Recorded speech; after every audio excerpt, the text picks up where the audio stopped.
Hollywood, 1983. James Cameron is in discussions with studio executives at Orion Pictures about his new science fiction project, The Terminator. He wants Arnold Schwarzenegger for the lead role. According to industry insiders, the executives had serious concerns about the Austrian actor's thick accent.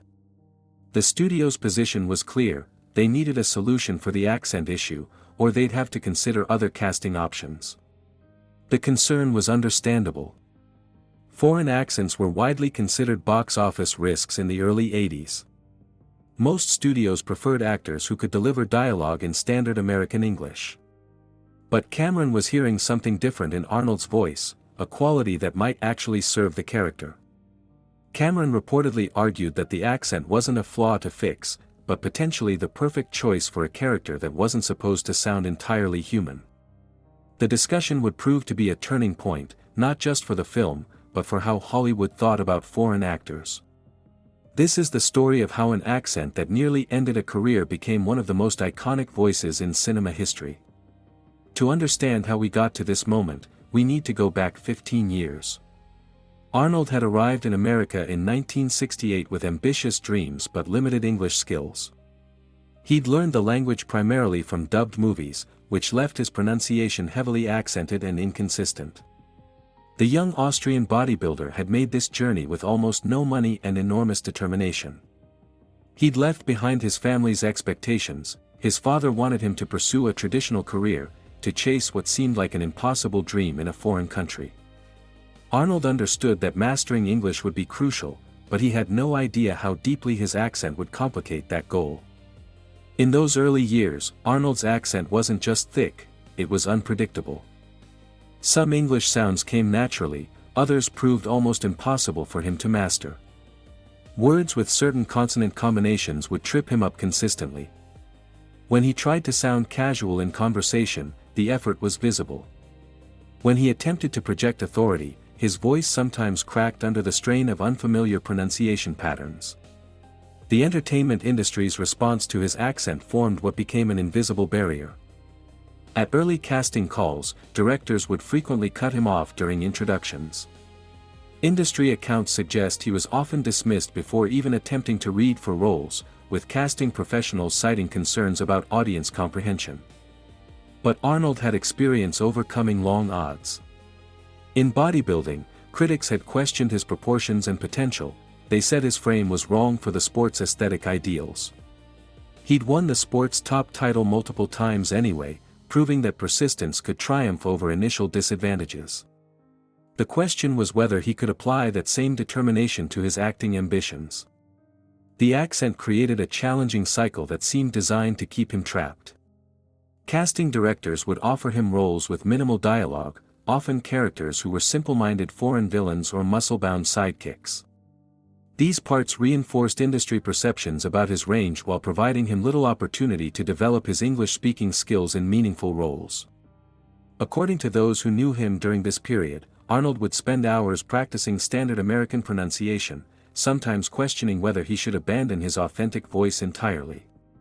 He'd record himself reading newspapers and magazines, then play back the recordings to identify problem areas. The process was frustrating, progress came slowly, and his Austrian roots remained audible no matter how much he practiced.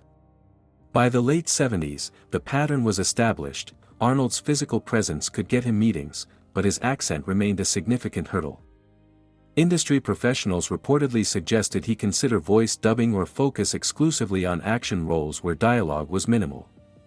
The film industry's relationship with foreign accents had deep historical roots. In the early days of sound films, studios had invested heavily in cultivating a specific American sound, clear, neutral, and broadly accessible to domestic audiences. Accents were often associated with character types, villains, comedic relief, or exotic foreigners. Leading men were expected to sound like they could have grown up anywhere in Middle America. This wasn't just aesthetic preference, it was considered commercial necessity. Studio executives believed that foreign accents created barriers between stars and American audiences. They worried that viewers might focus on how actors sounded rather than what they were saying, breaking the illusion that films were trying to create. Arnold discovered these industry assumptions firsthand through a series of disappointing experiences. Agents would express interest in his physical presence and screen charisma, then quickly retreat when they heard him speak. Some suggested he consider taking smaller roles to work on the accent issue before attempting larger parts. The feedback was consistently similar across different professionals. Arnold had undeniable screen presence, but his voice limited his marketability in leading roles. The entertainment industry seemed convinced that American audiences wouldn't accept heavily accented dialogue from their action heroes, regardless of the performer's other qualities. By 1983, Arnold wasn't unknown anymore. Conan the Barbarian had made him visible, earning significant box office success worldwide. But the film also reinforced industry assumptions about his limitations. Conan's dialogue was minimal and heavily coached. The success proved Arnold could carry a film visually, but suggested he worked best when speaking wasn't a primary requirement. This created a peculiar situation. Arnold was famous enough to get serious consideration for major roles, but his accent was still seen as an obstacle that needed to be managed or minimized. Industry professionals acknowledged his star quality while simultaneously trying to find ways around his most distinctive vocal characteristic. The rejection experiences took their toll. Arnold knew he had screen presence. Back in Austria, he'd been natural and charismatic on camera. But in America, his accent overshadowed everything else. Casting professionals seemed unable to look past how he sounded to evaluate his other performance qualities. He worked extensively with speech coaches during this period, including professionals who had worked on major films and with established stars. The process was methodical and exhausting. Hours of repetition focused on vowel sounds, consonant combinations, and rhythm patterns that felt foreign to his natural speech. Arnold's sessions typically followed a familiar routine: identification of problem sounds, repetitive drilling on specific words and phrases, then attempts to integrate the corrections into longer passages of dialogue. Progress was measurable but slow, and even significant improvements left his speech distinctly accented to American ears. The psychological challenge proved as difficult as the technical one. Arnold had to constantly monitor his own speech, second-guessing natural pronunciation patterns that had been ingrained for decades. In casual conversation, this created an awkward self-consciousness that worked against the natural charisma he displayed in Austria. After months of intensive training, the professional assessments were consistently similar. Arnold had improved significantly in terms of clarity and comprehension, but for leading roles in American films, he would always sound distinctly foreign. The coaches could help him communicate more effectively, but they couldn't eliminate the fundamental characteristics that marked him as non-native. Those close to Arnold during this time reported he faced a painful realization. He could spend years trying to approximate the sound of established American stars and never quite achieve convincing results. He'd always be working against his natural voice, creating an artificial version of himself that might never feel authentic to audiences. The limited roles he did receive were often designed to work around his accent rather than incorporate it as a character element. In films like Stay Hungry and The Villain, his lines were kept to a minimum, and when he did speak, the dialogue was often written to accommodate his pronunciation patterns rather than challenge them. This approach reinforced a frustrating dynamic. The industry was willing to employ Arnold for his physical presence while actively trying to minimize the very characteristic that made his voice memorable and distinctive. It was a compromise that satisfied no one, not the studios seeking conventional leading men, not the audiences who might have embraced something different, and certainly not Arnold himself. Then James Cameron entered the picture. Cameron wasn't initially considering Arnold for the Terminator role. He wanted him to audition for Kyle Reese, the human resistance fighter. But Cameron had studied Arnold's previous work more carefully than most directors, watching Conan, not just for the action sequences but for moments when Arnold conveyed emotion and intelligence beyond his dialogue. Cameron's approach to the Terminator character had been evolving throughout the pre-production process. He'd originally conceived the killer robot as something that could blend seamlessly into human society, perhaps even handsome and charming in a conventional way. But as he developed the concept further, Cameron began questioning whether that approach would create the most compelling antagonist. During their initial meeting, Arnold began reading Kyle Reese's exposition-heavy dialogue about the future war and the nature of the killer machines. As Arnold described how a termination unit would analyze targets, assess threats, and execute missions, Cameron began hearing something unexpected in the delivery. Arnold's accent didn't just sound foreign, it had a systematic quality, almost mechanical in its precision. Certain words were pronounced with mathematical consistency, as if they were being processed through an algorithm rather than shaped by emotion or cultural context. This wasn't a flaw in Arnold's English, it was a window into how a machine might approach human language. Cameron had been facing a creative challenge with the Terminator character that he hadn't fully articulated until this moment. The American actors he'd been considering sounded too familiar and relatable for a machine from the future. Their delivery patterns were shaped by human emotional responses and cultural references that made them fundamentally earthbound. Arnold's voice suggested something different entirely, language being processed through a non-human system that had learned the technical requirements of communication without absorbing its emotional subtleties. This wasn't just accent difference, it was the sound of artificial intelligence attempting to interface with human society. What followed was a careful negotiation process that unfolded over several meetings. Cameron first had to convince Arnold that playing the antagonist could be more compelling than the hero role. Arnold was initially uncertain. Villains in science fiction often became forgettable monsters, and he'd worked too hard building his career to risk association with a one-dimensional bad guy. Cameron's vision for the character was more sophisticated than that, though.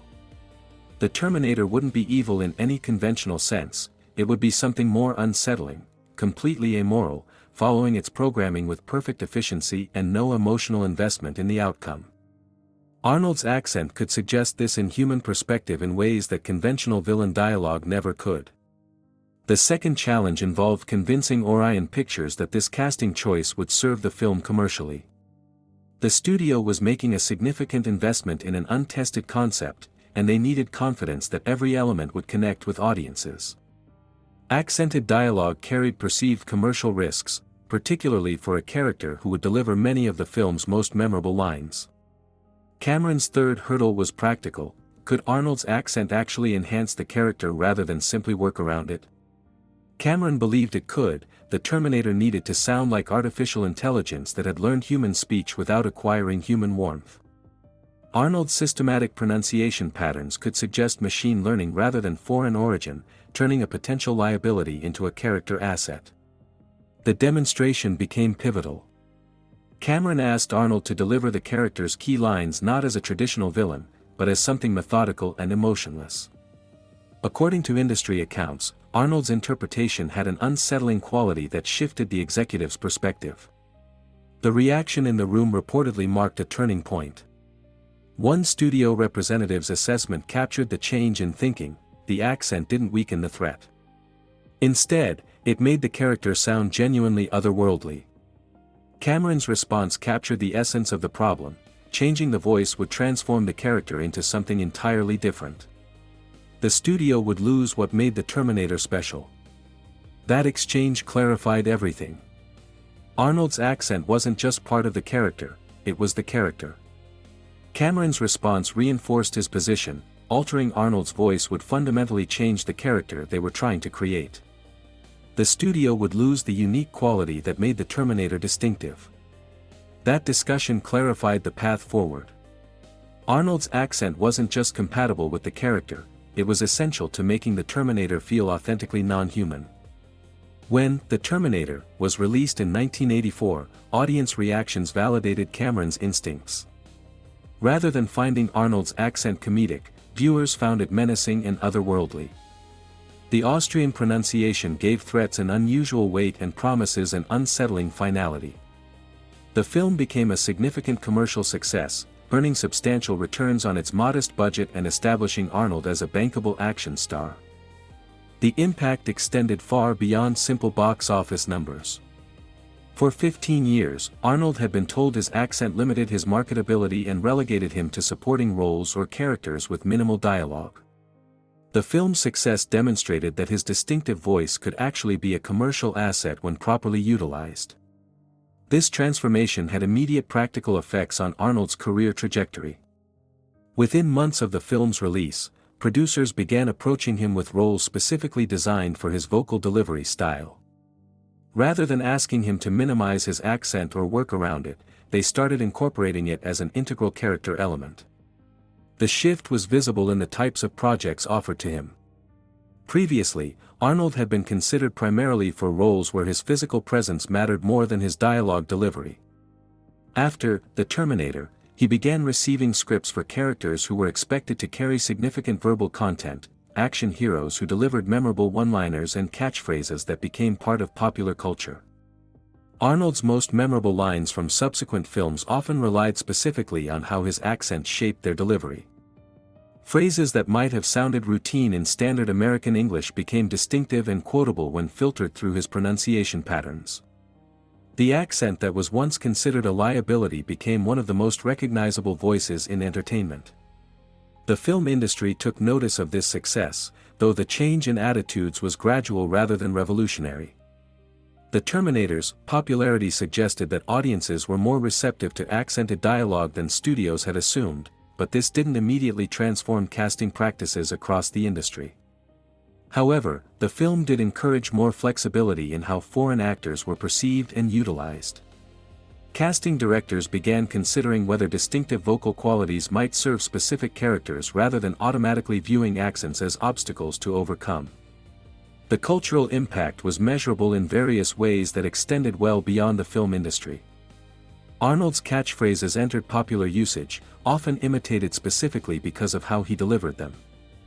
Comedy shows and impressionists built material around his distinctive speech patterns, but the imitation was generally affectionate rather than mocking. The voice that studios once wanted to dub or minimize became a source of entertainment value in its own right. Arnold's accent became so associated with action cinema that other performers occasionally attempted to approximate his delivery style for comedic or dramatic effect. This success also had broader implications for how audiences perceived foreign performers in American entertainment. While Arnold's case was unique in many ways, his breakthrough helped demonstrate that authenticity could be more compelling than conventional conformity when matched with the right material and creative vision. Arnold adapted his approach to his accent after The Terminator in ways that demonstrated sophisticated understanding of his new market position. Rather than trying to eliminate his distinctive vocal qualities, he learned to deploy them strategically across different types of roles and projects. His voice became a tool that enhanced his screen presence and contributed to significant box office success across multiple films and genres. In action movies, the accent added gravity to threats and promises. In comedies, it created an unexpected contrast that made humor more effective. Arnold had discovered how to make his authenticity work for him rather than against him. The Terminator's success influenced industry attitudes gradually but meaningfully. While it didn't revolutionize Hollywood's casting practices overnight, it demonstrated that audiences could embrace performers who brought distinctive qualities to their roles rather than conforming to established templates. This shift had implications beyond just accent acceptance. The film's success suggested that perceived limitations could become defining strengths when matched with appropriate opportunities and creative vision. Arnold's experience became a case study in how authenticity could be more compelling than conventional perfection. The financial success of the Terminator franchise validated this approach over multiple decades. The series generated substantial revenue across films, merchandise, and related media, with Arnold's vocal delivery remaining a consistent and valued element throughout. His accent became inseparable from the character's commercial appeal. Cameron's decision to embrace Arnold's distinctive voice rather than try to change it became a model for creative problem-solving that extended beyond this specific project. By reframing the accent as a character asset rather than a casting liability, he found a solution that served both the story's needs and the performer's authentic qualities. The lesson proved applicable in various creative contexts. Sometimes what appears to be an obstacle is actually an untapped resource waiting for the right application. Arnold's journey from rejected additions to iconic status illustrated how persistence combined with strategic thinking could transform disadvantages into competitive advantages. The broader implications reached beyond entertainment into questions about authenticity, conformity, and value creation in competitive environments. Arnold's success demonstrated that standing out could be more valuable than fitting in, provided the distinctiveness served a genuine purpose. For anyone facing similar challenges, whether in entertainment, business, or personal development, Arnold's experience offers a framework for evaluation. When confronted with pressure to change distinctive qualities, the question becomes, is the pressure based on genuine limitations, or on conventional thinking that hasn't recognized potential opportunities? The entertainment industry's initial response to Arnold's accent reflected established assumptions about what audiences wanted and what worked commercially. These assumptions weren't necessarily wrong for most situations, but they missed the possibility that the right context could transform a perceived weakness into a unique strength. Cameron's insight was recognizing that context, understanding that the Terminator character needed something that conventional casting couldn't provide. Arnold's accent solved a creative problem that no one had previously identified, turning a career obstacle into the foundation for lasting success. The question for anyone facing similar challenges remains: when confronted with pressure to change what makes you different, do you conform to expectations, or do you find a way to make your uniqueness work for you? Arnold's story suggests that the answer isn't always obvious, and success often requires both patience and strategic thinking. But sometimes, what everyone else sees as your biggest problem might actually be your greatest opportunity. You just need to find the right stage to prove it.